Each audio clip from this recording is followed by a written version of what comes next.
ආයුබෝවන්. අද මේ විග්‍රහයෙන් අපි කතා කරන්න යන්නේ ගොඩක් දෙනෙක් හිතනවට වඩා ගොඩක් සරල දෙයක් ගැන. ඒ තමයි Tamanටම කියලා පරිගණකයක් හදාගන්න එක. හරි. මේක ලুকু සංකීර්ණ වැඩක් වගේ පෙනුනට ඇත්තටම එහෙම නෑ. අපි බලමු කොහොමද මේක හරිම ලේසියෙන් කරගන්න පුළුවන් පියවරෙන් පියවර පැහැදිලි ව්‍යාපෘතියක් කරගන්නේ කියලා. එහෙනම් අපි වැඩේට බහිමු. මුලින්ම අපි මේ කතාව පටන් ගමු මෙන්න මේ අදහසත් එක්ක. Tamanගේම පරිගණකයක් හදාගන්න එක කියන්නේ ඇත්තටම හරිම තෘප්තිමත් අත්දැකීමක්. ඉතින් මේකෙන් කියවෙන්නේ මේ වෙලේ අන්තිමට ලැබෙන ප්‍රතිඵලය ගැන විතරක් නෙවෙයි මේ මුළු ගමනම කොයිතරම් වටිනවද ඒකෙන් ලැබෙන සතුට කොච්චරද කියන එකයි. හොඳයි. එහෙනම් මුලින්ම බලමු ඇයි කවුරු හරි Tamanගේම පරිගණකයක් හදාගන්න ඕනේ කියලා එක මොනවද මේකේ තියෙන විශේෂ වාසි? මෙන්න මේකයි වැදගත්ම දේ. ඒ තමයි Tamanට අවශ්‍යම දේ Tamanටම තෝරගන්න ලැබෙන නිදහස. ඒ කියන්නේ හිතන්නකෝ ගේම් ගහන්න දෝනේ නැත්නම් ඔෆිස් වැඩවලටද සමහර විට වීඩියෝ එඩිට් කරන්නද මොන දෙයකට වුණත් ඒකටම හරියන්න ඒ කාර්යයටම විශේෂිත වුණු කොටස් තෝඩලා නියමම මැෂින් එකක් හදාගන්න පුරුවා. අන්න ඒකෙන් ලැබෙන සතුට නම් වෙන කිසිම දෙයකින් ලැබෙන්නේ නැහැ. හරි. එහෙනම් දැන් බලමු මොනවද මේකට අවශ්‍ය වෙන උපකරණ? ඒ කියන්නේ අත්‍යවශ්‍යම කොටස් ටික කියලා.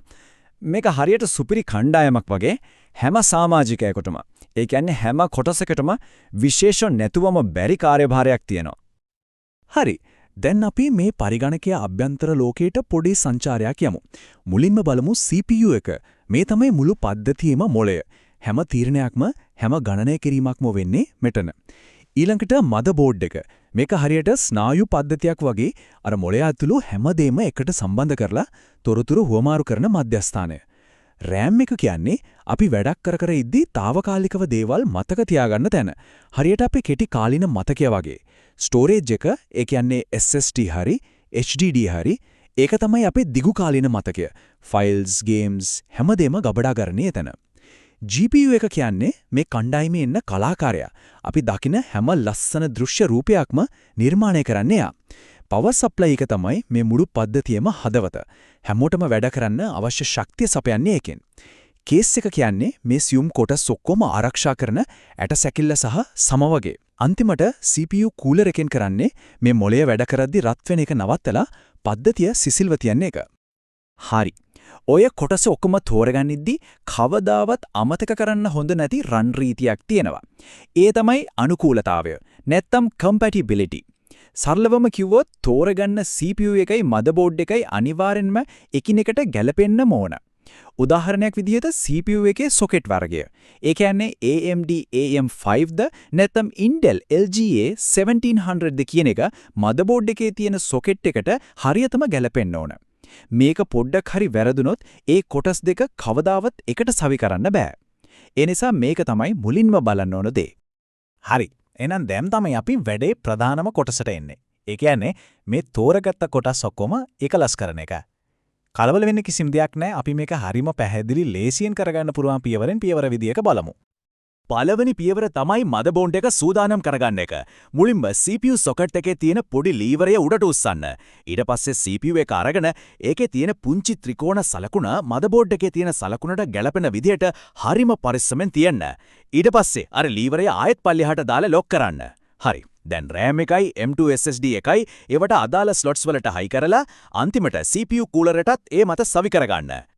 RAM එක සවි කරද්දි මෙන්න මේකට හොඳට සමන් දෙන්න. RAM එක ස්ලොට් එකකට තියලා දෙපැත්තෙන් හිමින් සැරේ තද කරද්දි ක්ලික් ගාලා පොඩි සද්දයක් එනවා. අන්න ඒ සද්දය වුණා නම් වැඩේ හරි. ඒ කියන්නේ ඒක හරියටම සවි වෙලා. ඇත්තට මේක හරිම තෘප්තිමත් සද්දයක්. හරි. ඊළඟට අපි කේස් එක සූදානම් කරගමු.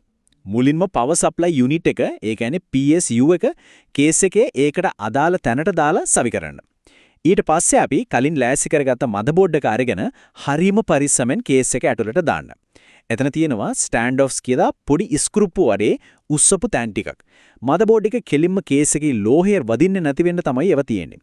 අනේ ස්ටෑන්ඩ් ඔෆ්ස් වලට ගැළපෙන විදිහට මදබෝඩ් එක තියලා ස්ක්‍රූ කරන්න. දැන් තමයි ප්‍රධාන සම්බන්ධතා ටික හදන්න වෙලාව. graphics card එක කියන්නේ GPU එක උඩින්ම තියෙන PCIe slot එකට සවි කරන්න.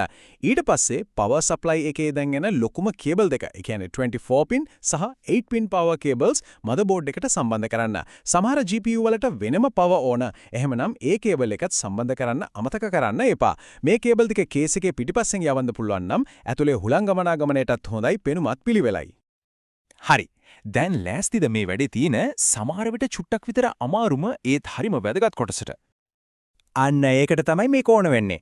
බලන්නකෝ කේස් එකෙන් එන power button එකේ USB ports වල LED lights වල පොඩි කේබල් ගොඩක් තියෙනවා. මේ ටික කොහෙටද ගහන්න කියලා හිතා ගන්න බෑ වගේ නේද?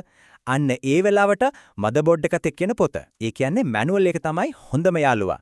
ඒකේ මේ හැම කේබල් එකක්ම සම්බන්ධ කරන්න ඕන තැන රූප සටහන් එක පැහැදිලිවම පෙන්නලා තියෙනවා. ඒ නිසා ඒක නැතුවම බෑ. හරි. දැන් තමයි වැඩේ තියෙන සුන්දරම සහ උද්වේගකරම අවස්ථාව. අපි මේ එකලස් කරපු යන්ත්‍රයට පණ දෙන්නයි යන්නේ. බලමු කොහොමද මේ මැජික් එක වෙන්නේ කියලා. හරි. ගැඹුරු හුස්මක් අරගෙන power button එක ඔබන්න. මැෂින් එක ඔන් වෙනවත් එක්කම සාමාන්‍යයෙන් F2 හරි delete හරි අතුරක් ඔබලා BIOS එකට යන්න. BIOS එක කියන්නේ අපි සවි කරපු හැම කොටසක්ම පද්ධතිය හඳුනාගෙන තියනවද කියලා බලන තැන. CPU, RAM, storage ඔක්කොම list එකේ පේනවද කියලා check කරන්න. හැමදේම හරිනම් ඊළඟට කරන්න තියෙන්නේ වෙන පරිගණකයකින් හදාගත්ත bootable USB එකක් ගහලා ඒකෙන් operating system එකේ කියන්නේ Windows හරි Linux හරි ස්ථාපනය කරන එක. හොඳයි. වැඩි ඉවර වෙන්න කිට්ටුයි. ඒත් ඊට කලින් මේ අලුත් නිර්මාණය ආරක්ෂා කරගන්න අනිවාර්යයෙන්ම දැනගෙන ඉන්න ඕන අපි කියමුකෝ මේක builders code එක කියලා. ඒ වගේ වැදගත් ආරක්ෂිත උපදේශ ටිකක් තියෙනවා. මේ නීති තුන නම් අනිවාර්යයි. පළවෙනි එක ස්ථಿತಿ විද්‍යුතය. අපේ ශරීරයේ තියෙන ස්ථಿತಿ විද්‍යුතයට මේ සියුම් කොටස් වලට හානි කරන්න පුරුවන්. ඒක වළක්ව ගන්න වැඩ කරන අතරතුර නිතරම කේස් එකේ ලෝහ කොටසක් අල්ලන්න. දෙවෙනි එක මැනුවල්ස් කියවන්න. මතකනේ අර අමාරුම කේබල් ටික ගහගන්න උදව් වුනේ. ඒ වගේ මදර්බෝඩ් එකේ සහ කේස් එකේ අත්පොත් තමයි හොඳම මඟ පෙන්වන්නෝ. තුන්වෙනි සහ වැදගත්ම දේ හැම වෙලේම power supply එක unplug කරලා වැඩ කරන්න. විදුලිය සම්බන්ධ කරලා තියෙද්දි කිසිම දෙයක් ඇතුලේ වෙනස් කරන්න යන්න එපා. ඔන්න ඔය විදියට ඒ ගමන සම්පූර්ණයි. අලුත්ම පරිගණකයක් දැන් ඉපදිලා තියෙනවා. මේක කඩෙන් ගත්ත එකක් නෙවෙයි. මේක තමන්ගෙම දෑතින්, තමන්ගෙම දැනුමෙන් හදාගත්ත දෙයක්. අන්න ඒකෙන් ලැබෙන සතුට නම් ඇත්තටම වචන වලින් කියන්න බෑ. ඉතින් දැන් අහන්න තියෙන ප්‍රශ්නේ තමයි මේ දැනුමත් එක්ක ඊළඟට ගොඩනැගෙන්න යන්නේ මොන වගේ සිහින පරිගණකයක්ද?